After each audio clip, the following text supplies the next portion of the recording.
ನಮಸ್ಕಾರ ವೀಕ್ಷಕರೇ, 30 minutes 30 news ವಿಶೇಷ ಬುಲೆಟಿನ್ಗೆ ಸ್ವಾಗತ. ನಾನು ಸೌಮ್ಯ ಮಳಲಿ, ನನ್ನ ಜೊತೆ ಇದ್ದಾರೆ ನಾನು ಚೈತ್ರಾ ರಾಜ್. 30 ನಿಮಿಷದಲ್ಲಿ 30 ಸುದ್ದಿಯನ್ನು ಒಂದೊಂದಾಗಿ ನೋಡ್ತಾ ಹೋಗೋಣ.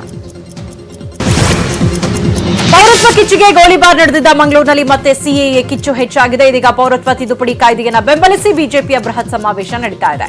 ಕೇಂದ್ರ ರಕ್ಷಣಾ ಸಚಿವ ರಾಜನಾಥ್ ಸಿಂಗ್ ಮಂಗಳೂರಿನಲ್ಲಿ ನಡೀತಾ ಇರೋ ಸಿಎಎ ಪರ ಸಮಾವೇಶದಲ್ಲಿ ಭಾಗವಹಿಸಿದ್ದಾರೆ. ಸಿಎಎ ವಿರುದ್ಧ ಮಂಗಳೂರು ಮುಸ್ಲಿಂ ಸೆಂಟ್ರಲ್ ಕಮಿಟಿಯಿಂದ ಬೃಹತ್ ಪ್ರತಿಭಟನೆ ನಡೆದ ಬೆನ್ನಲ್ಲೇ ಬಿಜೆಪಿ ಸಿಎಎ ಬಗ್ಗೆ ಜನಜಾಗೃತಿ ಸಮಾವೇಶ ನಡೀತಾ ಇದೆ. ಮಂಗಳೂರು ನಗರ ಹೊರವಲಯದ ಕೂಳೂರಿನಲ್ಲಿರೋ ಗೋಲ್ಡ್ ಫಿಂಚ್ ಸಿಟಿ ಮೈದಾನದಲ್ಲಿ ನಡೀತಾ ಇರೋ ಬೃಹತ್ ಸಮಾವೇಶದಲ್ಲಿ ದಕ್ಷಿಣ ಕನ್ನಡ ಮತ್ತು ಉಡುಪಿ ಜಿಲ್ಲೆಯ ಲಕ್ಷಾಂತರ ಕಾರ್ಯಕರ್ತರು ಭಾಗವಹಿಸಿದ್ದಾರೆ. ಗೋಲ್ಡ್ ಫಿಂಚ್ ಸಿಟಿ ಮೈದಾನಕ್ಕೆ ಜನಸಾಗರವೇ ಹರಿದು ಬಂದಿದೆ. ಮಂಗಳೂರಿನ ಬಹುತೇಕ ವ್ಯಾಪಾರಸ್ಥರು ಅಂಗಡಿ ಮುಂಗಟ್ಟು ಮುಚ್ಚಿ ಸಮಾವೇಶಕ್ಕೆ ಬೆಂಬಲ ವ್ಯಕ್ತಪಡಿಸಿದ್ದಾರೆ. ಮಂಗಳೂರು ನಗರ ಬಹುತೇಕ ಸ್ತಬ್ಧ ಆಗಿದೆ, ರಸ್ತೆಗಳು ಬಿಕೋ ಅಂತ ಇವೆ. ಸಮಾವೇಶದಲ್ಲಿ ರಾಜನಾಥ್ ಸಿಂಗ್ ಜೊತೆ ಆರ್ಎಸ್ಎಸ್ ಮುಖಂಡ ಕಲೆಕ್ಟರ್ ಡಾಕ್ಟರ್ ಪ್ರಭಾಕರ್ ಭಟ್ ಸೇರಿದಂತೆ ಬಿಜೆಪಿ ಪ್ರಮುಖರು ಭಾಗವಹಿಸಿದ್ದಾರೆ. ಸಮಾವೇಶದ ಹಿನ್ನೆಲೆಯಲ್ಲಿ ಬಿಗಿ ಪೊಲೀಸ್ ಬಂದೋಬಸ್ತ್ ಅನ್ನು ಕೈಗೊಳ್ಳಲಾಗಿದೆ. ಸಿಎಎ ವಿರುದ್ಧ ಹಿಂಸಾಚಾರಕ್ಕೆ ಪಿಎಫ್ಐ ಸಂಘಟನೆ ಕುಮ್ಮಕ್ಕು ನೀಡಿರೋ ಆರೋಪ ಕೇಳಿಬಂದಿದೆ. ಪ್ರತಿಭಟನೆಗೆ ಕೋಟ್ಯಾಂತರ ರೂಪಾಯಿ ನೆರವು ನೀಡಿರೋ ಆರೋಪ ಪಿಎಫ್ಐ ಮೇಲೆ ಬಂದಿದೆ.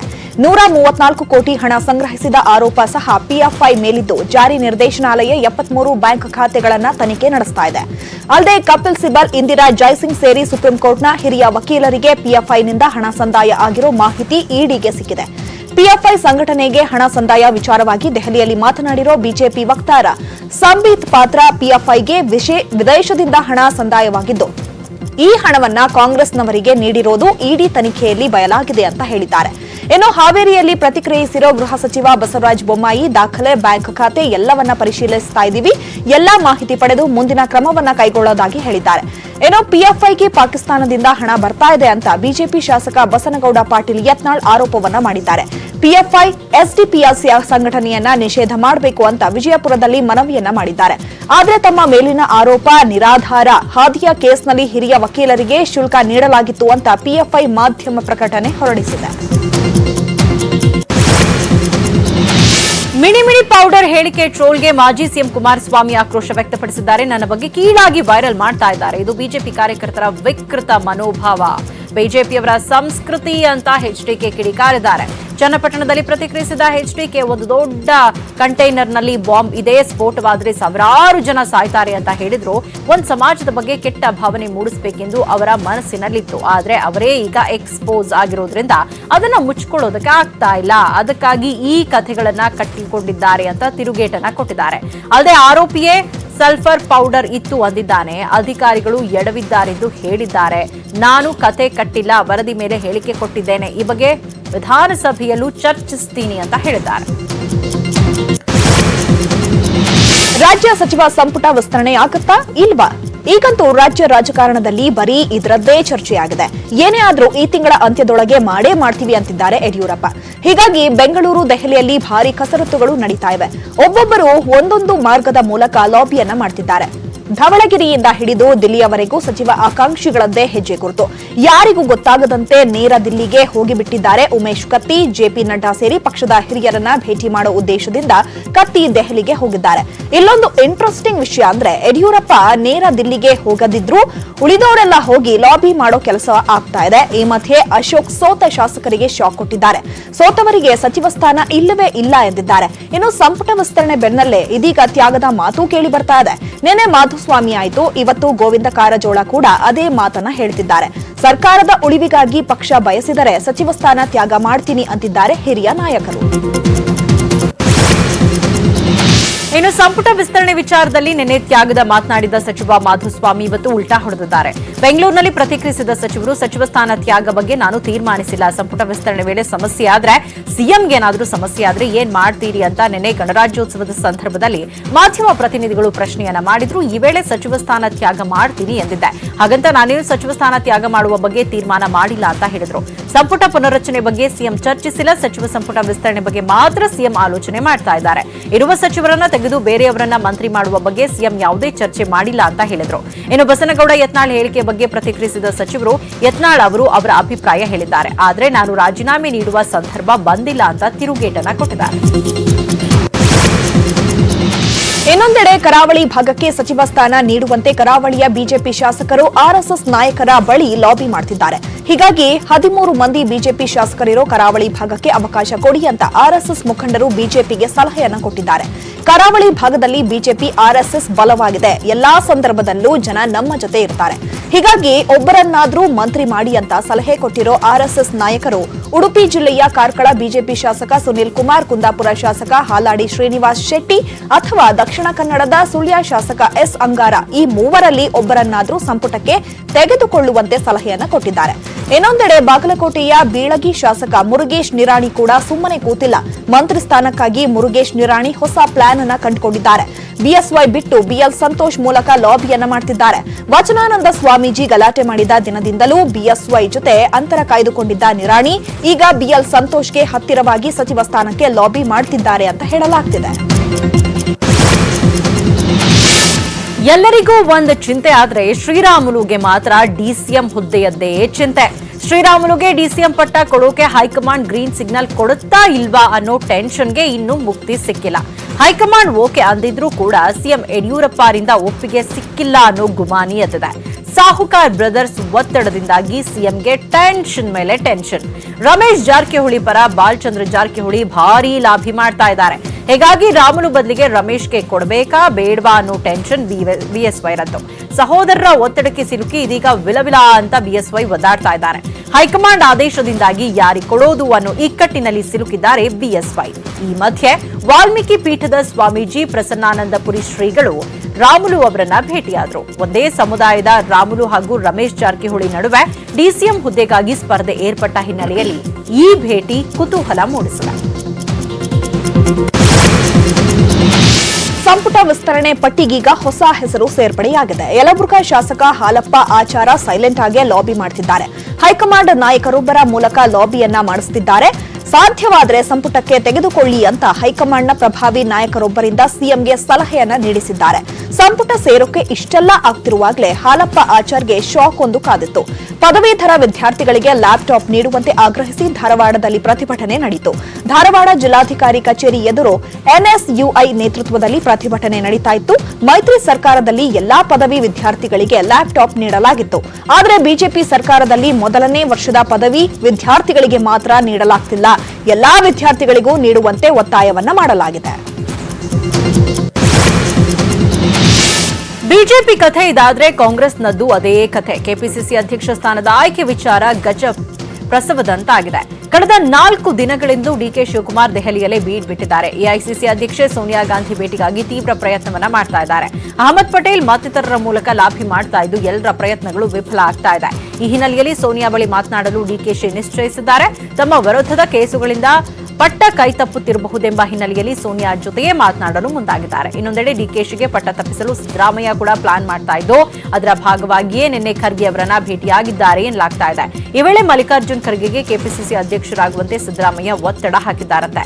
ಈಗ ಡಿಕೆಶಿಯನ್ನ ಅಧ್ಯಕ್ಷರನ್ನಾಗಿ ಮಾಡಿದ್ರೆ ಜೈಲಿಗೆ ಹೋಗಿ ಬಂದವರನ್ನ ಅಧ್ಯಕ್ಷರನ್ನಾಗಿ ಮಾಡಿದ್ರು ಅನ್ನೋ ಸಂದೇಶ ಹೋಗುತ್ತೆ. ಹೀಗಾಗಿ ನೀವೇ ಅಧ್ಯಕ್ಷರಾಗಿ ಹಿರಿಯರಿಗೆ ನಾವು ಮನ್ನಣೆ ಕೊಡ್ತೇವೆ ಅಂದಿದ್ದಾರೆ. ರಾಷ್ಟ್ರಪತಿಗಳು ಕ್ಷಮಾದಾನ ಅರ್ಜಿ ತಿರಸ್ಕರಿಸಿದ್ದನ್ನು ಪ್ರಶ್ನಿಸಿ ನಿರ್ಭಯ ಅತ್ಯಾಚಾರ ಕೊಲೆ ಪ್ರಕರಣದ ಅಪರಾಧಿ ಮುಕೇಶ್ ಕುಮಾರ್ ಸಿಂಗ್ ಸಲ್ಲಿಸಿರುವ ಅರ್ಜಿಯ ತುರ್ತು ವಿಚಾರಣೆಗೆ ಸುಪ್ರೀಂ ಕೋರ್ಟ್ ಸಮ್ಮತಿಸಿದೆ. ನಿರ್ಭಯ ಪ್ರಕರಣದ 4 ಅಪರಾಧಿಗಳನ್ನ ಫೆಬ್ರವರಿ 1ರಂದು ಬೆಳಗ್ಗೆ 6 ಗಂಟೆಗೆ ಗಲ್ಲಿಗೇರಿಸುವಂತೆ ದೆಹಲಿಯ ಪಟಿಯಾಲ ಹೌಸ್ ನ್ಯಾಯಾಲಯ ಇತ್ತೀಚೆಗೆ ವಾರೆಂಟ್ ಜಾರಿ ಮಾಡಿತ್ತು. ಅಲ್ಲದೆ ಮುಕೇಶ್ ಕ್ಷಮಾದಾನ ಅರ್ಜಿಯನ್ನ ರಾಷ್ಟ್ರಪತಿ ರಾಮನಾಥ್ ಕೋವಿಂದ್ ಜನವರಿ 17ರಂದು ತಿರಸ್ಕರಿಸಿದ್ರು. ಇದನ್ನು ಪ್ರಶ್ನಿಸಿ ಜನವರಿ 25ರಂದು ಮುಕೇಶ್ ಪರ ವಕೀಲರು ಸುಪ್ರೀಂ ಕೋರ್ಟ್ಗೆ ಅರ್ಜಿಯನ್ನ ಸಲ್ಲಿಸಿದ್ರು. ಈ ಅರ್ಜಿಯ ವಿಚಾರಣೆ ನಡೆಸಿದ ಮುಖ್ಯ ನ್ಯಾಯಮೂರ್ತಿ ಎಸ್ಎ ಬೋಬ್ಡೆ ನೇತೃತ್ವದ ನ್ಯಾಯಪೀಠ ಯಾರನ್ನಾದರೂ ಗಲ್ಲಿಗೇರಿಸಲಾಗುತ್ತದೆ ಎಂದಾದ್ರೆ ಅದಕ್ಕಿಂತ ತುರ್ತು ವಿಚಾರ ಇನ್ನೊಂದಿಲ್ಲ ಅಂತ ಹೇಳಿದೆ. ಅಪರಾಧಿ ಮುಕೇಶ್ ಅರ್ಜಿ ತುರ್ತು ವಿಚಾರಣೆಗೆ ಸಮ್ಮತಿಸಿದೆ. ಅಲ್ಲದೆ ಗಲ್ಲಿಗೇರಿಸಲು ನಿರ್ಧರಿಸಲಾಗಿರುವ ಕಾರಣವನ್ನ ಉಲ್ಲೇಖಿಸುವ ಅಧಿಕಾರಿಗಳನ್ನ ಸಂಪರ್ಕಿಸುವಂತೆ ಅಪರಾಧಿ ಮುಕೇಶ್ ಕುಮಾರ್ ಸಿಂಗ್ ಪರ ವಕೀಲರಿಗೆ ಸೂಚಿಸಿದೆ. ಆಂಧ್ರಪ್ರದೇಶದಲ್ಲಿ ಒಂದರ ಮೇಲೊಂದರಂತೆ ಪ್ರಮುಖ ನಿರ್ಧಾರ ತೆಗೆದುಕೊಳ್ತಾ ಇರೋ ಸಿಎಂ ಜಗನ್ ಮೋಹನ್ ರೆಡ್ಡಿ ಸರ್ಕಾರ ಇದೀಗ ಆಂಧ್ರಪ್ರದೇಶದ ವಿಧಾನ ಪರಿಷತ್ನೇ ರದ್ದು ಮಾಡಿದೆ. ವಿಧಾನ ಪರಿಷತ್ತನ್ನೇ ರದ್ದುಗೊಳಿಸುವ ಮಸೂದೆಗೆ ವೈಎಸ್ ಜಗನ್ ಮೋಹನ್ ರೆಡ್ಡಿ ನೇತೃತ್ವದ ಸಚಿವ ಸಂಪುಟ ಅಸ್ತು ಅಂದಿದೆ. ಮೇಲ್ಮನೆಯಲ್ಲಿ ಟಿಡಿಪಿ ಸದಸ್ಯರೇ ಹೆಚ್ಚಾಗಿರುವುದರಿಂದ ಕೆಲ ಮಹತ್ವಾಕಾಂಕ್ಷಿ ಮಸೂದೆಗಳಿಗೆ ಅಂಗೀಕಾರ ಸಿಗೋದಿಲ್ಲ ಎಂಬ ಶಂಕೆಯಲ್ಲಿ ಮುಖ್ಯಮಂತ್ರಿ ಜಗನ್ ಮೋಹನ್ ರೆಡ್ಡಿ ಈ ಐತಿಹಾಸಿಕ ನಿರ್ಧಾರಕ್ಕೆ ಬಂದಿದ್ದಾರೆ ಎನ್ನಲಾಗಿದೆ. ಈ ಹಿಂದೆ 1985ರಲ್ಲಿ ಅಂದಿನ ಸಿಎಂ ಎನ್ಟಿಆರ್ ಕೂಡ ಮೇಲ್ಮನೆಯನ್ನ ರದ್ದು ಮಾಡಿದ್ರು. ಮೇಲ್ಮನೆಯಲ್ಲಿ ಬಹುಮತ ಹೊಂದಿದ್ದ ಕಾಂಗ್ರೆಸ್ ತಮ್ಮ ಸರ್ಕಾರದ ಮಸೂದೆಗಳ ಅಂಗೀಕಾರಕ್ಕೆ ತಡೆಯೊಡ್ತಾ ಇದೆ ಎಂಬ ಕಾರಣಕ್ಕೆ ಎನ್ಟಿಆರ್ ಮೇಲ್ಮನೆಯನ್ನೇ ರದ್ದು ಮಾಡಿದ್ರು. 2007ರಲ್ಲಿ ಅಂದಿನ ಕಾಂಗ್ರೆಸ್ ಸರ್ಕಾರ ಮತ್ತೆ ದ್ವಿಸದನ ವ್ಯವಸ್ಥೆಯನ್ನ ಜಾರಿಗೆ ತಂದಿತ್ತು. ಇದೀಗ ಜಗನ್ ಕೂಡ ಎನ್ಟಿಆರ್ ಹಾದಿಯಲ್ಲಿ ಸಾಗಿದ್ದಾರೆ. ಪರಿಷತ್ತನ್ನು ರದ್ದುಗೊಳಿಸುವ ಮಸೂದೆಯನ್ನ ವಿಧಾನಸಭೆಯಲ್ಲಿ ಮಂಡಿಸಿ ಅಲ್ಲಿ ಅನುಮೋದನೆ ಪಡೆದು ಅದನ್ನ ಸಂಸತ್ನ ಅನುಮೋದನೆಗಾಗಿ ಕೇಂದ್ರಕ್ಕೆ ಕಳುಹಿಸಿಕೊಡಲಾಗಿದೆ. ಸರ್ಕಾರಿ ಸ್ವಾಮ್ಯದ ಏರ್ ಇಂಡಿಯಾ ವೈಮಾನಿಕ ಸಂಸ್ಥೆಯನ್ನ ಮಾರಾಟ ಮಾಡಲು ಕೇಂದ್ರ ಸರ್ಕಾರ ನಿರ್ಧಾರ ಮಾಡಿದೆ. 2018ರಲ್ಲಿ 70% ಏರ್ ಇಂಡಿಯಾ ಹಕ್ಕನ್ನ ಮಾರಲು ವಿಫಲ ಯತ್ನ ನಡೆಸಿದ್ದ ಸರ್ಕಾರ ಈ ಬಾರಿ ಪೂರ್ಣ ಪ್ರಮಾಣದಲ್ಲಿ ಮಾರಾಟ ಮಾಡಲು ಹೊರಟಿದೆ. ಏರ್ ಇಂಡಿಯಾದಲ್ಲಿ ತಾನು ಹೊಂದಿರುವ ಎಲ್ಲಾ ಷೇರುಗಳನ್ನು ಬಿಟ್ಟುಕೊಡಲು ಸರ್ಕಾರ ನಿರ್ಧರಿಸಿದೆ. ಏರ್ ಇಂಡಿಯಾ ಖರೀದಿಸಲು ಇಚ್ಛಿಸುವವರು ಮಾರ್ಚ್ 17ರಷ್ಟಲ್ಲಿ ಬಿಡ್ ಸಲ್ಲಿಸಬೇಕೆಂದು ಡೆಡ್ ಲೈನ್ ವಿಧಿಸಿದೆ. ಆದರೆ ಕೇಂದ್ರ ಬಿಜೆಪಿ ಸರ್ಕಾರ ಈ ನಿರ್ಧಾರದ ವಿರುದ್ಧ ಬಿಜೆಪಿ ರಾಜ್ಯಸಭಾ ಸದಸ್ಯ ಸುಬ್ರಮಣಿಯನ್ ಸ್ವಾಮಿ ಆಕ್ಷೇಪವನ್ನ ವ್ಯಕ್ತಪಡಿಸಿದ್ದಾರೆ. ಏರ್ ಇಂಡಿಯಾ ಮಾರಾಟ ದೇಶದ್ರೋಹದ ಕೆಲಸ ಅಂತ ಕಿಡಿಕಾರಿ ಟ್ವೀಟ್ ಮಾಡಿದ್ದಾರೆ. ಈ ಒಪ್ಪಂದ ಸಂಪೂರ್ಣವಾಗಿ ದೇಶದ್ರೋಹ. ಇದರ ವಿರುದ್ಧ ನ್ಯಾಯಾಲಯಕ್ಕೆ ಅರ್ಜಿ ಸಲ್ಲಿಸಬೇಕಾಗುತ್ತೆ. ನಮ್ಮ ಕುಟುಂಬದ ಆಸ್ತಿಯನ್ನ ಮಾರಾಟ ಮಾಡುವುದು ಸರಿಯಲ್ಲ ಅಂತ ಹೇಳಿದ್ದಾರೆ. ಇನ್ನು ಕೇಂದ್ರದ ನಿರ್ಧಾರದ ವಿರುದ್ಧ ಕಾಂಗ್ರೆಸ್ ಕೂಡ ಆಕ್ರೋಶವನ್ನ ವ್ಯಕ್ತಪಡಿಸಿದೆ. ಪೌರತ್ವ ತಿದ್ದುಪಡಿ ಕಾಯ್ದೆ ನಮ್ಮ ಆಂತರಿಕ ವಿಚಾರ, ಅದರಲ್ಲಿ ನೀವು ಮೂಗು ತೂರಿಸಬೇಡಿ ಹೀಗಂತ ಪೌರತ್ವ ತಿದ್ದುಪಡಿ ಕಾಯ್ದೆ ವಿರುದ್ಧ ಗೊತ್ತುವಳಿ ಮಂಡಿಸಿದ್ದ ಯುರೋಪಿಯನ್ ಒಕ್ಕೂಟಕ್ಕೆ ಭಾರತ ಸರ್ಕಾರ ತಿರುಗೇಟನ್ನ ಕೊಟ್ಟಿದೆ. ಸಾಂವಿಧಾನಿಕವಾಗಿ ಆಯ್ಕೆಯಾದ ಸರ್ಕಾರ ತೆಗೆದುಕೊಂಡ ನಿರ್ಣಯದ ವಿರುದ್ಧ ಮೂಗು ತೂರಿಸುವ, ಅದರ ಅಧಿಕಾರವನ್ನು ಪ್ರಶ್ನಿಸುವ ಹಕ್ಕು ಯುರೋಪಿಯನ್ ಒಕ್ಕೂಟದ ಸಂಸತ್ಗೆ ಇಲ್ಲ. ಈ ನಿರ್ಣಯ ತೆಗೆದುಕೊಂಡವರು ಸರಿಯಾದ ಮಾಹಿತಿ ಪಡೆದುಕೊಂಡು ಮುಂದಿನ ನಿರ್ಧಾರ ತೆಗೆದುಕೊಂಡ್ರೆ ಒಳಿತು ಅಂತ ಭಾರತ ಖಾರವಾಗಿ ಅಸಮಾಧಾನ ವ್ಯಕ್ತಪಡಿಸಿದೆ. ಧರ್ಮದ ಆಧಾರದಲ್ಲಿ ನೀಡಲಾಗ್ತಾ ಇರುವ ಪೌರತ್ವವು ತಾರತಮ್ಯದಿಂದ ಕೂಡಿದೆ ಹಾಗೂ ವಿಭಜಕ ನೀತಿಯನ್ನ ಅನುಸರಿಸ್ತಾ ಇದೆ. ಹೀಗಾಗಿ ಭಾರತ ಸರ್ಕಾರ ಕಾಯ್ದೆಯನ್ನ ಹಿಂಪಡಿಬೇಕು ಅಂತ ಯುರೋಪ್ನ 24 ದೇಶಗಳ 154 ಸಂಸದರು ಗೊತ್ತುವಳಿ ಮಂಡಿಸಿದ್ರು. ಈ ಗೊತ್ತುವಳಿ ಜನವರಿ 29ರಂದು ಐರೋಪ್ಯ ಒಕ್ಕೂಟದ ಸಂಸತ್ನಲ್ಲಿ ಚರ್ಚೆಗೆ ಬಂದು ಮತದಾನ ನಡೆಯಲಿದೆ. ಅದಕ್ಕೂ ಮುನ್ನವೇ ಭಾರತ ಸರ್ಕಾರ ನಮ್ಮ ಆಂತರಿಕ ವಿಚಾರದಲ್ಲಿ ಮೂಗು ತೂರಿಸಬೇಡಿ ಅಂತ ಎಚ್ಚರಿಕೆ ಕೊಟ್ಟಿದೆ. ಬಾಗಲಕೋಟೆ ತಾಲೂಕಿನ ಶೀಗಿಕೇರಿ ಗ್ರಾಮ ಪಂಚಾಯತ್ನ ಪಿಡಿಒ ಹಾಗೂ ಮಹಿಳಾ ಸದಸ್ಯೆಯ ಮೇಲೆ ಗೋಮಾಳ ಜಾಗವನ್ನು ಅಕ್ರಮವಾಗಿ ಮಾರಾಟ ಮಾಡಿರುವ ಆರೋಪ ಕೇಳಿಬಂದಿದೆ. ಇದರಿಂದ ಸಿಟ್ಟಾಗಿರೋ ಗ್ರಾಮದ ಮಹಿಳೆಯರು ಬಾಗಲಕೋಟೆ ತಾಲೂಕು ಪಂಚಾಯತ್ ಕಚೇರಿಗೆ ಬೀಗ ಜಡಿದು ಪ್ರತಿಭಟನೆ ಮಾಡಿದ್ದಾರೆ. ಶಿಗಿಗೇರಿ ಗ್ರಾಮ ಪಂಚಾಯತ್ನ ಪಿಡಿಒ ಜೊತೆ ಸೇರಿ ಶಿರಗುಪ್ಪಿ ತಾಂಡಾದ ಗ್ರಾಮ ಪಂಚಾಯತ್ ಸದಸ್ಯೆಯೊಬ್ಬರು ಸರ್ಕಾರಿ ಗೋಮಾಳ ಜಾಗವನ್ನ ಕನಿಷ್ಠ 35 ಜನರಿಗೆ ತಲಾ ಒಬ್ಬರಿಂದ 4 ಲಕ್ಷ ರೂಪಾಯಿ ಪಡೆದು ಮಾರಾಟ ಮಾಡಿರುವ ಆರೋಪ ಇದೆ. ಈ ಬಗ್ಗೆ ಜಿಲ್ಲಾ ಪಂಚಾಯತ್ ಸಿಇಒ ಗಂಗೂಬಾಯಿ ಮಾನ್ಕರ್ ತನಿಖೆ ಮಾಡಿದ್ದ ವೇಳೆ 8 ಕುಟುಂಬಗಳಿಗೆ ಅನಧಿಕೃತವಾಗಿ ನಿವೇಶನ ಕೊಟ್ಟಿದ್ದು ಕಂಡುಬಂದಿತ್ತು. ಹೀಗಾಗಿ ಪಿಡಿಒ ಎಸ್ಸಿ ಹಿರೇಮಠ್ ಅಮಾನತನಗೊಳಿಸಿದ್ರು. ಆದರೆ ಪಿಡಿಒನ ಕೇವಲ ಅಮಾನತುಗೊಳಿಸಿದ್ರೆ ಸಾಲದು, ತನಿಖೆಗೊಳಪಡಿಸಿ ಸೂಕ್ತ ಕ್ರಮ ಕೈಗೊಳ್ಳಬೇಕು. ಅಲ್ಲದೆ ಗ್ರಾಮ ಪಂಚಾಯತ್ ಮಹಿಳಾ ಸದಸ್ಯೆಯ ವಿರುದ್ಧವೂ ಸೂಕ್ತ ಕ್ರಮ ಕೈಗೊಳ್ಳಬೇಕು. ವಿತರಣೆ ಮಾಡಿರೋ ಜಾಗ ವಾಪಸ್ ಪಡೆಯುತ್ತೇವೆಂದು ಮೇಲಾಧಿಕಾರಿಗಳು ಭರವಸೆ ಕೊಡಬೇಕೆಂದು ಪಟ್ಟು ಹಿಡಿದು ಪ್ರತಿಭಟನೆಯನ್ನ ನಡೆಸಿದರು. ಬಡವರ ಬಡಾವಣೆ ಬಗ್ಗೆ ಸರ್ಕಾರಕ್ಕೆ ಇರೋ ಕಾಳಜಿ ಬಗ್ಗೆ ತಿಳಿಯಬೇಕು ಅಂದ್ರೆ ಬೆಳಗಾವಿಯಲ್ಲಿ ನಿರ್ಮಾಣವಾಗಿರೋ ವಸತಿ ಯೋಜನೆಯನ್ನ ನೋಡಬೇಕು. ಸರ್ಕಾರ ಮಾರ್ಕಂಡಯ್ಯ ನಗರದ ಜೋಪಡಿಯಲ್ಲಿದ್ದ ಜನರಿಗೆ ವಸತಿ ಯೋಜನೆ ಕಲ್ಪಿಸಿದ್ದು 6 ತಿಂಗಳ ಹಿಂದೆ 370ಕ್ಕೂ ಹೆಚ್ಚು ಮನೆಗಳನ್ನ ಹಂಚಿಕೆ ಮಾಡಿದೆ. ಆದ್ರೆ ಇಲ್ಲಿ ಕುಡಿಯುವ ನೀರಿಲ್ಲ, ವಿದ್ಯುತ್ ಇಲ್ಲ, ಶೌಚಾಲಯ ಸೌಲಭ್ಯವಿಲ್ಲ. ಈ ಆಶ್ರಯ ಯೋಜನೆ ಮನೆಯಲ್ಲಿರೋ ಬಾಣಂತಿಯರು ಸೇರಿ ಜನರೆಲ್ಲ ಶೌಚಾಲಯಕ್ಕಾಗಿ ಬಯಲಿಗೆ ಹೋಗಬೇಕಾದಂತಹ ದುಸ್ಥಿತಿ ನಿರ್ಮಾಣವಾಗಿದೆ.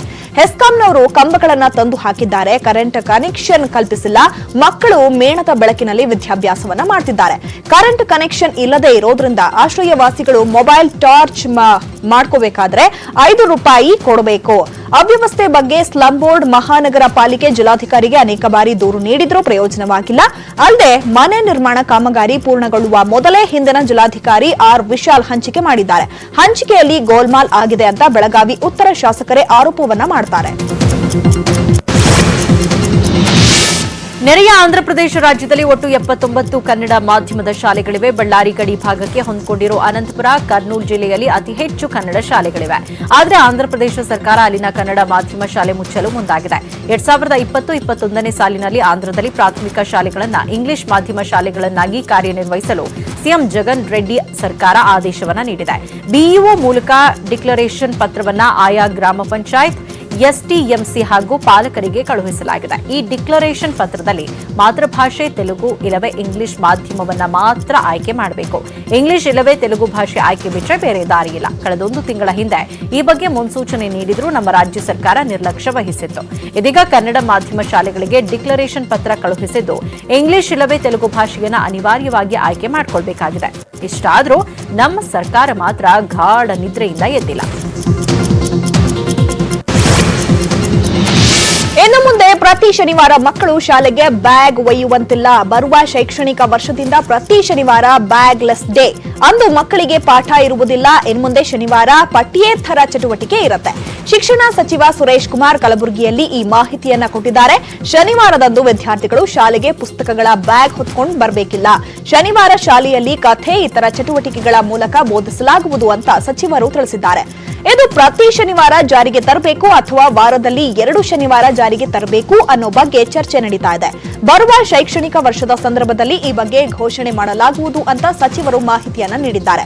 ಅಲ್ಲದೆ ಮಕ್ಕಳನ್ನ ಅಪಹಾಸ್ಯ ಮಾಡಿ ವಿಡಿಯೋ ಮಾಡಿ ಸೋಷಿಯಲ್ ಮೀಡಿಯಾಗೆ ಬಿಡುವ ಶಿಕ್ಷಕರಿಗೆ ಇದೇ ವೇಳೆ ಸಚಿವರು ಎಚ್ಚರಿಕೆಯನ್ನ ಕೊಟ್ಟಿದ್ದಾರೆ. ಮಕ್ಕಳಿಗೆ ಈ ರೀತಿ ಅಪಹಾಸ್ಯ ಮಾಡೋದನ್ನ ಸಹಿಸೋದಿಲ್ಲ ಅಂತ ತಿಳಿಸಿದ್ದಾರೆ. ಕಲಬುರಗಿಯಲ್ಲಿ ನಡೆಯುವ 85ನೇ ಅಖಿಲ ಭಾರತ ಕನ್ನಡ ಸಾಹಿತ್ಯ ಸಮ್ಮೇಳನಕ್ಕೆ ದಿನಗಣನೆ ಆರಂಭ ಆಗಿದೆ. ಆದರೆ ಕನ್ನಡ ಸಾಹಿತ್ಯ ಸಮ್ಮೇಳನದ ಹೆಸರಲ್ಲಿ ಸರ್ಕಾರದ ಬೊಕ್ಕಸಕ್ಕೆ ಕೋಟಿ ಲಾಸ್ ಮಾಡಲಾಗ್ತಿದೆಯಂತೆ. ಕನ್ನಡ ಸಾಹಿತ್ಯ ಸಮ್ಮೇಳನದ ಹೆಸರಲ್ಲಿ ಹಾಸನದ ಕಸಾಪ ಜಿಲ್ಲಾಧ್ಯಕ್ಷ ಮಂಜೇಗೌಡ ನಿಯಮ ಬಾಹಿರವಾಗಿ ಹಣ ಸಂಗ್ರಹಿಸ್ತಾ ಇದ್ದಾರೆ ಅನ್ನೋ ಆರೋಪ ಕೇಳಿಬಂದಿದೆ. ಬಾರ್ಕೋಡ್ ಇಲ್ಲದ ರಶೀದಿಯನ್ನ ಸರ್ಕಾರಿ ನೌಕರರಿಗೆ ನೀಡ್ತಾ ಇದ್ದು ಪ್ರತಿ ರಶೀದಿಗೆ ₹250 ಹಣ ಸಂಗ್ರಹಿಸ್ತಾ ಇದ್ದಾರೆ. ಈಗಾಗಲೇ ಬಾರ್ಕೋಡ್ ಇಲ್ಲದ ಸಾವಿರಾರು ರಶೀದಿಗಳು ಹಂಚಿಕೆಯಾಗಿದ್ದು ಈ ರಶೀದಿಗಳು ಕೂಡ ನಕಲಿ ಅನ್ನೋ ಅನುಮಾನ ಇದೆ. ಮಂಜೇಗೌಡ 25 ಲಕ್ಷಕ್ಕೂ ಅಧಿಕ ಹಣ ಸಂಗ್ರಹಿಸಿದ್ದಾರೆ ಅಂತ ಹಾಸನ ತಾಲೂಕು ಕನ್ನಡ ಸಾಹಿತ್ಯ ಪರಿಷತ್ ಮಾಜಿ ಅಧ್ಯಕ್ಷ ಗೋಪಾಲ್ ಗೌಡ ಆರೋಪಿಸಿದ್ದಾರೆ. ಆದ್ರೆ ನಮ್ಮ ಮೇಲೆ ಕೇಳಿಬಂದಿರುವ ಆರೋಪಗಳು ಸುಳ್ಳು. ನಾನು ಯಾವುದೇ ರೀತಿಯ ತನಿಖೆಗೂ ಸಿದ್ಧ ಅಂತ ಕಸಾಪ ಹಾಸನ ಜಿಲ್ಲಾಧ್ಯಕ್ಷ ಮಂಜೇಗೌಡ ಹೇಳಿದ್ದಾರೆ. ಗದಗ ಜಿಲ್ಲೆಯಲ್ಲಿ ಮಹಾಮಾರಿ ಡೆಂಘಿ, ಮಲೇರಿಯಾ, ಚಿಕನ್ ಗುನ್ಯಾಗಳಂತಹ ಮಾರಕ ರೋಗಗಳ ಹಾವಳಿ ಹೆಚ್ಚಾಗ್ತಿವೆ. ಮುಂಡರಗಿ ತಾಲೂಕಿನ ಡೋಣಿ ತಾಂಡಾದಲ್ಲಿ 1500ಕ್ಕೂ ಹೆಚ್ಚು ಜನರು ವಾಸವಾಗಿದ್ದಾರೆ. 500ಕ್ಕೂ ಹೆಚ್ಚು ಜನರು ಡೆಂಘಿ, ಚಿಕನ್ ಗುನ್ಯಾ, ಮಲೇರಿಯಾ ರೋಗಕ್ಕೆ ತುತ್ತಾಗ್ತಿದ್ದಾರೆ. ತಾಂಡಾದಲ್ಲಿ ಮಕ್ಕಳು, ವೃದ್ಧರು, ಯುವಕರು, ಮಹಿಳೆಯರಿಗೆ ಈ ಕಾಯಿಲೆಗಳು ಬಂದು ಹಾಸಿಗೆ ಹಿಡಿದು ನರಕವನ್ನ ಅನುಭವಿಸ್ತಾ ಇದ್ದಾರೆ. ಕೈಕಾಲು ಬಾವು ಬಂದು ನಡೆದಾಡೋಕ್ಕೂ ಸಮಸ್ಯೆ ಆಗ್ತಾ ಇದೆ. ಗ್ರಾಮದಲ್ಲಿ ಸ್ವಚ್ಛತೆ ಇಲ್ಲದೆ ಇರೋದೇ ಸಾಂಕ್ರಾಮಿಕ ರೋಗ ಹರಡಲು ಕಾರಣವಾಗಿದೆ. ಇನ್ನು ಕಪ್ಪತಗುಡ್ಡದ ಸುತ್ತಮುತ್ತಲಿನ ಡೋಣಿಯ ತಾಂಡಾ, ಡೋಣಿ, ಕಂದಂಪುರ, ಅತ್ತಿಗಟ್ಟಿ ಸೇರಿದಂತೆ ಅನೇಕ ಗ್ರಾಮದಲ್ಲಿ ಈ ಮಾರಕ ರೋಗಗಳು ಹರಡ್ತಾ ಇವೆ. ಕಳೆದ ವರ್ಷ ಡೆಂಗಿ ಜ್ವರಕ್ಕೆ ಸಾಕಷ್ಟು ಜನರು ಸಾವನ್ನಪ್ಪಿದ್ರು. ಇಷ್ಟಾದರೂ ಆರೋಗ್ಯ ಇಲಾಖೆ ಯಾವುದೇ ಕ್ರಮ ಕೈಗೊಂಡಿಲ್ಲ ಅಂತ ಅಧಿಕಾರಿಗಳ ವಿರುದ್ಧ ಸ್ಥಳೀಯರು ಆಕ್ರೋಶವನ್ನ ವ್ಯಕ್ತಪಡಿಸಿದ್ದಾರೆ. ಇನ್ನುಳಿದ ಸುದ್ದಿ ನೋಡೋಣ ಬ್ರೇಕ್ನ ನಂತರ.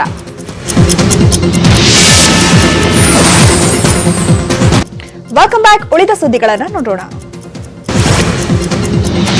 ಬೀದರ್ ನಗರದ ಹೆರಿಗೆ ಆಸ್ಪತ್ರೆ ಹೈಟೆಕ್ ಆಸ್ಪತ್ರೆಯಾಗಿ 1 ವರ್ಷ ಕಳೀತಾ ಬಂದರೂ ಉದ್ಘಾಟನೆ ಭಾಗ್ಯ ಮಾತ್ರ ಸಿಕ್ಕಿಲ್ಲ. ಗರ್ಭಿಣಿಯರಿಗೆ ಒಳ್ಳೆ ಟ್ರೀಟ್ಮೆಂಟ್ ಸಿಗ್ಲಿ ಅಂತ 10 ಹಾಸಿಗೆಗಳ ಆಸ್ಪತ್ರೆಯನ್ನ 100 ಹಾಸಿಗೆಗಳಿಗೆ ಆಸ್ಪತ್ರೆಯನ್ನಾಗಿ ಮೇಲ್ದರ್ಜೆಗೇರಿಸಿತ್ತು. 27 ಕೋಟಿ ವೆಚ್ಚದಲ್ಲಿ ನಿರ್ಮಾಣವಾದ ಈ ಆಸ್ಪತ್ರೆ ಈಗ ಧೂಳು ಹಿಡಿದಿದೆ. ಜನಪ್ರತಿನಿಧಿಗಳು ಹಾಗೂ ಅಧಿಕಾರಿಗಳ ನಿರ್ಲಕ್ಷ್ಯಕ್ಕೆ ಬಡವರು ನಲುಗಿ ಹೋಗ್ತಿದ್ದಾರೆ. ಹೈಟೆಕ್ ಆಸ್ಪತ್ರೆ ನಿರ್ಮಾಣ ಮಾಡಬೇಕು ಅಂತಾನೆ operation theatre, special ward, counselling lab, minor operation ಹೀಗೆ ಪ್ರತಿಯೊಂದು ಘಟಕಕ್ಕೂ ಪ್ರತ್ಯೇಕ ರೂಮ್ ನಿರ್ಮಿಸಲಾಗಿದೆ. ಆದರೆ ಉದ್ಘಾಟನೆ ಮಾತ್ರ ಆಗಿಲ್ಲ. ಹೀಗಾಗಿ ಕೋಟಿ ಖರ್ಚು ಮಾಡಿದ್ದ ಆಸ್ಪತ್ರೆ ಧೂಳು ಹಿಡಿತಿದೆ. ಈ ಬಗ್ಗೆ ಜಿಲ್ಲಾ ಆರೋಗ್ಯಾಧಿಕಾರಿಯನ್ನ ಕೇಳಿದ್ರೆ ಉದ್ಘಾಟನೆಗೆ ದಿನ ನಿಗದಿ ಮಾಡಲಾಗುತ್ತೆ ಅಂತ ಕತೆ ಹೇಳ್ತಿದ್ದಾರೆ. ಕೋಲಾರದ ಟೊಮ್ಯಾಟೊ ಅಂದ್ರೆ ನೆರೆಯ ರಾಜ್ಯವಷ್ಟೇ ಅಲ್ಲ, ಪಕ್ಕದ ದೇಶಗಳಲ್ಲೂ ಹೆಸರುವಾಸಿ. ಆದರೆ ಅದೇ ಟೊಮ್ಯಾಟೊ ಬೆಳೆ ಈಗ ರೈತರ ಬದುಕನ್ನೇ ಕಣ್ಣೀರಿಗೆ ತಳ್ಳಿದೆ. ಹೂಜಿ ರೋಗ ರೈತನ ಕನಸಿನ ಬೆಳೆಯನ್ನ ಬೆಂಬಿಡದೆ ಕಾಡ್ತಾ ಇದೆ. ಕೋಲಾರದಲ್ಲಿ ಫೆಬ್ರವರಿಯಲ್ಲಿ ಬೆಳೆ ಆರಂಭ ಆದ್ರೆ ಏಪ್ರಿಲ್ನಲ್ಲಿ ಟೊಮ್ಯಾಟೊ ಇಳುವರಿ ಬರುತ್ತೆ. ಆದರೆ ಹೂಜಿ ರೋಗದಿಂದ ಕೋಲಾರದ ಟೊಮ್ಯಾಟೊ ಹೊರ ರಾಜ್ಯಗಳಿಗೆ ಹೊರ ದೇಶಗಳಿಗೆ ರಫ್ತಾಗ್ತಾ ಇಲ್ಲ. 15 ಕೆಜಿಯ 1 ಕ್ರೇಟ್ ಟೊಮ್ಯಾಟೊ ಬೆಲೆ ₹160 30 ರೂಪಾಯಿಗೆ ಕುಸಿದಿದೆ. ಕೋಲಾರದ ಎಪಿಎಂಸಿ ಮಾರುಕಟ್ಟೆಗೆ 3 ದಿನದಿಂದ ಪ್ರತಿನಿತ್ಯ 30,000 ಕ್ರೇಟ್ಗಳಷ್ಟು ಟೊಮ್ಯಾಟೊ ಮಾತ್ರ ಬರ್ತಾ ಇದೆ. ಇದರಿಂದ ಏಷ್ಯಾದಲ್ಲಿಯೇ 2ನೇ ಅತಿದೊಡ್ಡ ಮಾರುಕಟ್ಟೆಯಾದ ಕೋಲಾರದ ಎಪಿಎಂಸಿ ಮಾರುಕಟ್ಟೆ ಬಿಕೋ ಅಂತ ಇದೆ. ಒಂದೆಡೆ ಗ್ರಾಹಕರು ಟೊಮ್ಯಾಟೊ ಖರೀದಿ ಮಾಡ್ತಾ ಇಲ್ಲ, ಅಲ್ಲದೆ ದಲ್ಲಾಳಿಗಳು ಬರೀ ಗುಣಮಟ್ಟದ ಟೊಮ್ಯಾಟೊ ಮಾತ್ರ ಖರೀದಿ ಮಾಡ್ತಾ ಇದ್ದಾರೆ. ಕೃಷಿ ಚಟುವಟಿಕೆಗಳಿಗೆ ಅನುಕೂಲ ಮಾಡಿಕೊಡಲು ರೈತರ ಜಮೀನುಗಳಲ್ಲಿ ಕೃಷಿ ಹೊಂಡಗಳನ್ನು ನಿರ್ಮಾಣ ಮಾಡಲಾಗುತ್ತದೆ. ಆದರೆ ಈ ಕೃಷಿ ಹೊಂಡಗಳ ನಿರ್ಮಾಣದಲ್ಲಿ ಗೋಲ್ಮಾಲ್ ಆರೋಪ ಕೇಳಿಬಂದಿದೆ. ಕೃಷಿ ಹೊಂಡ ನಿರ್ಮಿಸದೆ ಚಾಮರಾಜನಗರ ಜಿಲ್ಲೆಯಲ್ಲಿ ಲಕ್ಷ ಹಣ ಗುಳುಂ ಮಾಡಲಾಗಿದೆ ಅಂತ ಹೇಳಲಾಗುತ್ತಿದೆ. ಕೃಷಿ ಭಾಗ್ಯ ಯೋಜನೆಯಡಿ ಕೃಷಿ ಹೊಂಡ ನಿರ್ಮಿಸಲೆಂದು ರೈತರ ಹೆಸರಿನಲ್ಲಿ ಸಹಾಯಧನ ಮಂಜೂರು ಮಾಡಿ ಕೃಷಿ ಅಧಿಕಾರಿಗಳು ಹಣ ಲೂಟಿ ಹೊಡೆದಿದ್ದಾರೆ ಅಂತ ರೈತರು ಆರೋಪಿಸುತ್ತಿದ್ದಾರೆ. ಕೃಷಿ ಭಾಗ್ಯ ಯೋಜನೆಯಡಿ ತಲಾ ₹60,000 ಸಹಾಯಧನ ನೀಡಲಾಗುತ್ತೆ. ಈ ಮೊದಲೇ ನಿರ್ಮಿಸಿರೋ ಕೃಷಿ ಹೊಂಡದ ಫೋಟೋಗಳನ್ನು ಉಪಯೋಗಿಸಿಕೊಂಡು ಇನ್ಯಾವುದೋ ಜಮೀನಿನಲ್ಲಿ ಕೃಷಿ ಹೊಂಡ ತೆಗೆಸಲಾಗಿದೆ ಅಂತ ನಕಲಿ ದಾಖಲೆಗಳನ್ನು ತೋರಿಸಿ 50 ಲಕ್ಷಕ್ಕೂ ಹೆಚ್ಚು ಹಣವನ್ನು ಅಧಿಕಾರಿಗಳು ಲಪಟಾಯಿಸಿದ್ದಾರೆ ಅಂತ ಕೃಷಿ ಭಾಗ್ಯ ಫಲಾನುಭವಿಗಳು ಆರೋಪಿಸಿದ್ದಾರೆ. ಕೊಡಗು ಜಿಲ್ಲೆ ವಿರಾಜಪೇಟೆ ತಾಲೂಕಿನ ಸುಳುಗೋಡಿಯಲ್ಲಿ ಭಾರೀ ಗಾತ್ರದ ಕಾಳಿಂಗ ಸರ್ಪ ಸೆರೆ ಸಿಕ್ಕಿದೆ. ಉರಗ ಪ್ರೇಮಿ ಶರತ್ 13 ಅಡಿ ಉದ್ದ 19 ಕೆಜಿ ತೂಕದ ಅಪರೂಪದ ಕಿಂಗ್ ಕೋಬ್ರಾವನ್ನ ಸೆರೆ ಹಿಡಿದಿದ್ದಾರೆ. ಈ ಕಿಂಗ್ ಕೋಬ್ರಾವನ್ನ ಮಡಿಕೇರಿಗೆ ತರಲಾಗಿತ್ತು. ಮಡಿಕೇರಿಯ ಗಾಂಧಿ ಮೈದಾನದಲ್ಲಿ ಕಿಂಗ್ ಕೋಬ್ರಾವನ್ನ ಬಿಟ್ಟು ಸಾರ್ವಜನಿಕರ ವೀಕ್ಷಣೆಗೆ ಅವಕಾಶ ಮಾಡಿಕೊಡಲಾಗಿತ್ತು. ನೆರೆದಿದ್ದ ಹಲವಾರು ಜನರು ಕಿಂಗ್ ಕೋಬ್ರಾವನ್ನ ವೀಕ್ಷಿಸಿದ್ರು. ಕಾಳಿಂಗ ಸರ್ಪದ ಜೊತೆ ಭಯದಿಂದಲೇ ಸೆಲ್ಫಿಯನ್ನ ತೆಗೆದುಕೊಂಡರು. ಸರಿಯಾಗಿರುವ ಕಾಳಿಂಗ ಸರ್ಪವನ್ನ ಮಾಕುಟ್ಟ ರಕ್ಷಿತಾರಣ್ಯದಲ್ಲಿ ಬಿಡಲಾಗುತ್ತದೆ. ರಾಯಚೂರಿನ ಪೊಲೀಸ್ ಅಧಿಕಾರಿ ಪರಿಸರ ರಕ್ಷಣೆಗಾಗಿ 5 ಲಕ್ಷ ಮರಗಳನ್ನು ಬೆಳೆಸುವ ಕಾರ್ಯಕ್ಕೆ ಮುಂದಾಗಿದ್ದಾರೆ. ಇದು ರಾಯಚೂರು ಜಿಲ್ಲಾ ಪೊಲೀಸ್ ವರಿಷ್ಠಾಧಿಕಾರಿಯಾಗಿ ಬಂದಿರೋ ಐಪಿಎಸ್ ಅಧಿಕಾರಿ ಡಾಕ್ಟರ್ ಸಿಬಿ ವೇದಮೂರ್ತಿ ಅವರ ಕನಸಿನ ಯೋಜನೆ. ರಾಯಚೂರಿನ ಪೊಲೀಸ್ ಮೈದಾನದ ಆವರಣ ಪ್ಲಾಸ್ಟಿಕ್ ಚೀಲದಲ್ಲಿ ಮಣ್ಣು ತುಂಬಿ ಹೊಂಗೆ, ಬೇವು, ಸಪೋಟ, ನೇರಳೆ ಗಿಡಗಳನ್ನು ಬೆಳೆಸಲು ಬೀಜಗಳನ್ನು ಹಾಕ್ತಿದ್ದಾರೆ. ಈ ವರ್ಷ 5 ಲಕ್ಷ ಗಿಡಗಳನ್ನು ಬೆಳೆಸುವ ಉದ್ದೇಶದಿಂದ ಸಸಿಗಳನ್ನು ಹಾಕ್ತಿದ್ದಾರೆ. ಎಸ್ಪಿ ಅವರ ಈ ಕಾರ್ಯಕ್ಕೆ ಗ್ರೀನ್ ರಾಯಚೂರು ಸಂಸ್ಥೆಯ ಸದಸ್ಯರು, ವಿವಿಧ ಕಾಲೇಜು ವಿದ್ಯಾರ್ಥಿಗಳು ಸಹಕಾರವನ್ನು ನೀಡಿದ್ದಾರೆ. ಈಗಾಗಲೇ 7,000ಕ್ಕೂ ಅಧಿಕ ಪ್ಲಾಸ್ಟಿಕ್ ಬ್ಯಾಗ್ಗಳನ್ನು ಸಂಗ್ರಹಿಸಿ ವೈಜ್ಞಾನಿಕ ಮಾದರಿಯಲ್ಲಿ ಸಸಿ ಬೆಳೆಸುತ್ತಿದ್ದಾರೆ. ಇನ್ನುಳಿದ 5 ಪ್ರಮುಖ ಸುದ್ದಿ ನೋಡೋಣ ಚಿಕ್ಕ ಬ್ರೇಕ್ನ ನಂತರ.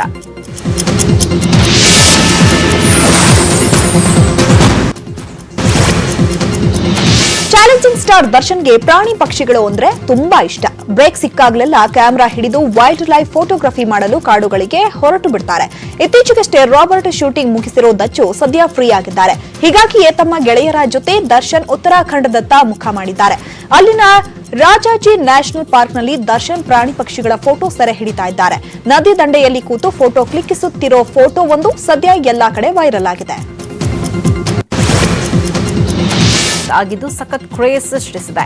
ಈ ಫೋಟೋದಲ್ಲಿ ಓಂ ಚಿತ್ರದ ಬ್ಯಾನರ್ಗಳ ಮುಂದೆ ಅಪ್ಪು ತಮ್ಮ ಬೈಕ್ ಮೇಲೆ ಸ್ಟೈಲಿಶ್ ಆಗಿ ಕುಳಿತಿದ್ರೆ ಅವರ ಸುತ್ತಲೂ ಮೆಡಿಕಲ್ ಸ್ಟೂಡೆಂಟ್ಸ್ ನಿಂತಿರ್ತಾರೆ. ಓಂ ಮತ್ತು ಯುವರತ್ನ 2ರ ಮಿಶ್ರಣವಿರುವ ಈ ಫೋಟೋ ಸಖತ್ ವೈರಲ್ ಆಗಿದೆ. ಬಾಲಿವುಡ್ನ ಖ್ಯಾತ ಗಾಯಕ ಶಾನ್ 2017ರಲ್ಲಿ ಹೆಬ್ಬುಲಿ ಚಿತ್ರದ ಉಸಿರೆ ಸಾಂಗ್ ಬಳಿಕ ಕನ್ನಡದಲ್ಲಿ ಹಾಡಿರಲಿಲ್ಲ.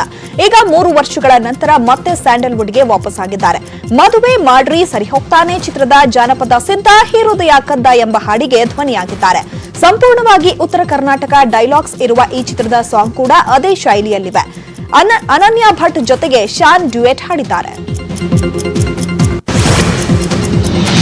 ತಮ್ಮ ಡ್ರೆಸ್ ಮತ್ತು ಲುಕ್ನಿಂದ ಪ್ರಿಯಾಂಕಾ ಚೋಪ್ರಾ ಇದೀಗ ಮತ್ತೆ ಟ್ರೋಲಿಗರಿಗೆ ಆಹಾರವಾಗಿದ್ದಾರೆ. ತಮ್ಮ ಪತಿ ಹಾಲಿವುಡ್ ರಾಕ್ ಬ್ಯಾಂಡ್ ಗಾಯಕ ನಿಕ್ ಜೋನಾಸ್ ಜೊತೆ ಪಿಗ್ಗಿ ಲಾಸ್ ಏಂಜಲೀಸ್ನಲ್ಲಿ ನಡೆದ ಗ್ರಾಮಿ ಅವಾರ್ಡ್ನಲ್ಲಿ ಪಾಲ್ಗೊಂಡಿದ್ರು. ಈ ಜೋಡಿ ಇದೀಗ ಸುದ್ದಿಯಾಗಿರುವುದು ಪ್ರಿಯಾಂಕಾ ಹಾಕಿರೋ ಡ್ರೆಸ್ನಿಂದ. ಫ್ಲಂಚಿಂಗ್ ನೆಕ್ ಗೌನ್ ಧರಿಸಿದ್ದ ಪ್ರಿಯಾಂಕಾ ಡ್ರೆಸ್ ಈಗ ಟ್ರೋಲಿಗರಿಗೆ ಆಹಾರವಾಗಿದೆ. ಡ್ರೆಸ್ ಹಾಕೋಕ್ಕೂ ಪಿಗ್ಗಿ ಯೋಚನೆ ಮಾಡೋ ಲೆವೆಲ್ಗೆ ಕಾಲಿಳಿದಿದ್ದಾರೆ.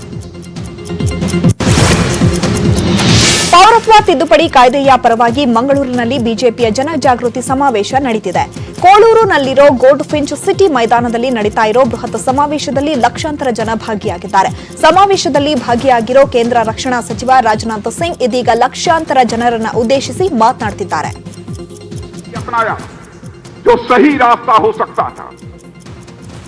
वैसे एनआरसी पर जैसा हमारे प्रधानमंत्री जी ने कहा है, अभी तक कोई चर्चा नहीं है, कोई चर्चा भी नहीं, लेकिन एनआरसी का सवाल खड़ा कर दिया गया.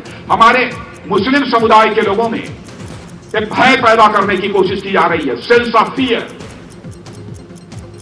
दहशत पैदा करने की कोशिश की जा रही है। जिनका नाम नेशनल रजिस्टर ऑफ सिटीजन में शामिल नहीं होगा वह मुस्लिम देश से बाहर कर दिया जाएगा।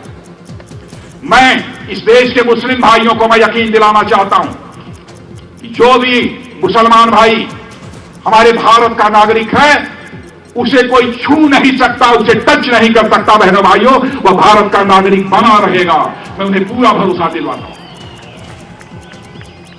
और यदि किसी ने हमारे ऐसे मुस्लिम जो हमारे भारत के नागरिक हैं उनके साथ किसी प्रकार की ज्यादती करने की कोशिश की तो हमारी पूरी की पूरी पार्टी उनके साथ खड़ी रहेगी, सरकार उनके साथ खड़ी रहेगी, हम उनको इंसाफ देंगे।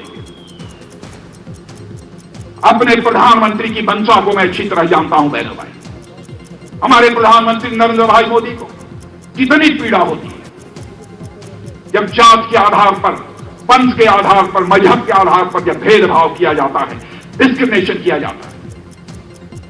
लेकिन उस प्रधानमंत्री को भी बदनाम किया जा रहा है। इनके नेतृत्व की सरकार धर्म और मजहब के आधार पर, पंथ के आधार पर भेदभाव कर रही है। ಇದಿಷ್ಟು ಈಗಿನ ಪ್ರಮುಖ ಸುದ್ದಿ. ನೋಡ್ತಾ ಇರಿ ನ್ಯೂಸ್ 18 ಕನ್ನಡ. ಜಾಲ ನಮ್ಮದು, ಬಲ ನಿಮ್ಮದು.